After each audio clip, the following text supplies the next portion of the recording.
উন্মুক্ত করে দেওয়ার দায়িত্ব আমাদের সকলের।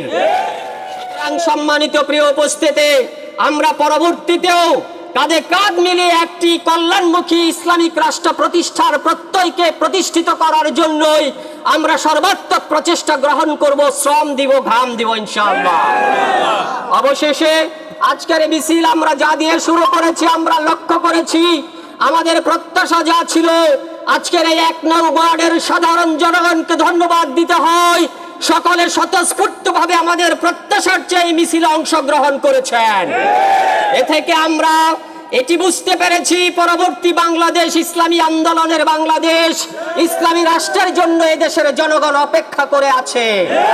সুতরাং সকল জনগণকে সাথে নিয়ে, আমাদের জনগণের কল্যাণকে সামনে রেখে জনগণের আকাঙ্ক্ষাকে পূরণ করাই হচ্ছে জামাত ইসলামীর একমাত্র কাজ।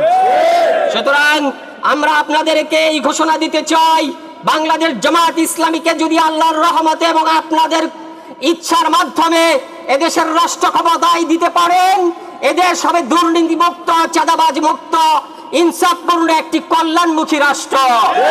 এই রাষ্ট্রের প্রত্যাশা এবং স্বপ্ন আপনাদেরকে দেখাতে চাই, আমরাও সেই স্বপ্ন নিয়েই সামনে এগোতে চাই। সবাইকে অবশেষে আবারও মোবারকবাদ জানিয়ে আজকের এই মিছিল পরবর্তী সমাপনী বক্তব্য শেষ করছি। আপনাদেরকে সবাইকে ধন্যবাদ জানিয়ে আমার কথা শেষ করছি। আসসালামু আলাইকুম ওয়া রাহমাতুল্লাহি ওয়া বারাকাতুহু।